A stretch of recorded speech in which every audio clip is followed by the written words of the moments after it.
Mark, and welcome to Northeast Georgia Scouting. Today I'll be talking about the Tenderfoot Rank requirements. Okay, let's get started. 1A. Present yourself to your leader, prepared for an overnight camping trip. Show the personal camping gear you will use, and show the right way to carry and pack it. Now, I've had an episode on this earlier. It's about what to pack for certain situations. You can go watch that. Basically, basics of it is everything you will need for shelter and food, and basically all the essentials, and just basically that. And if you want more information, go watch that episode. Now, 1B. Spend at least one night on a patrol or troop campout. Sleep in a tent that you have helped pitch. Well, this is kind of a logical next step to 1A. You're going to need to wait for your troop to go on a camping trip, which usually happens every few months, and this one will just kind of happen. Just have to wait for it. Now, finally, 1C. Tell you have practiced the outdoor code in a campout or outing. As a reminder, the outdoor code is, as an American, I'll do my best to be clean in my outdoor manners, be careful with fire, be considerate in the outdoors, and be conservation-minded. Now, basically, you're just going to tell how you've lived that. Just think about it beforehand and go find an adult and tell it to him. Simple. Okay, now for requirement 2. 2A is, on a campout, assist in preparing one of the meals. Tell why it is important for each patrol member to share in meal preparation and cleanup. Well, for this one, just all the patrols should be working together to make the meal, and really, it's just a good thing for them to do together in general. And for cleaning, obviously, everybody should have their share of the work for cleaning, just, so that it's fair for everybody else. And 2B, on a campout, demonstrate the appropriate method of safely cleaning items used to prepare, serve, and eat a meal. For this, you're obviously just going to clean the dishes, which if you don't know how, it's good to find an older scout, because it's not exactly the same as just loading the dishwasher, obviously. Once again, just find an older scout, and they will help you if you need that. And for 2C, explain the importance of eating together as a patrol. Really, for this, just say what you think, but in basic, it's just you should be all eating together to kind of, if you don't know each other that well, you can get to know each other, and plus, the patrol work together to make the food, they should all eat the food together. So that's it for requirement 2. Requirement 3, A, B, and C, they're all not.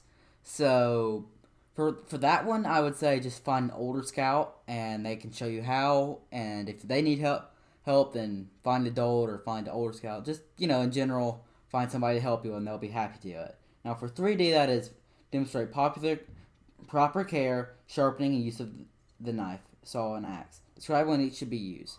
For that one, once again, you can find an older scout, and if you have the totem ship, that will go over that as well.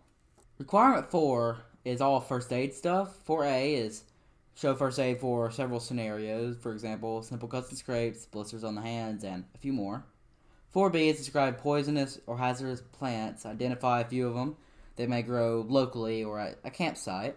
Just find somebody that can help you with that, and then you can identify it for filling out that requirement. 4C is to tell what you can do while on a campout or other outdoor activity to prevent and reduce the occurrence of injuries or exposure, outline in Tenderfoot requirements 4A and 4B. Basically, you just look at 4A and 4B and think of ways that you can prevent those. That should be pretty obvious ways, like basically watch where you're stepping, always wear shoes, appropriate footwear, and things like that. Those should be pretty obvious, and I find that that's pretty good to do in a group because you can brainstorm together. And finally, for 4D, assemble a personal first aid kit to carry with you on future campouts and hikes. Tell each item in the kit would be used. For this one, like all of this, it's going to be stuff that you can find in the first aid merit badge, and if you take that badge, it's going to go over that stuff. But also, if you don't know what you need to put in there, it's always good to just look it up. You can find plenty of first aid kits that you can use. And obviously, as with many things, you can use your handbook for a resource.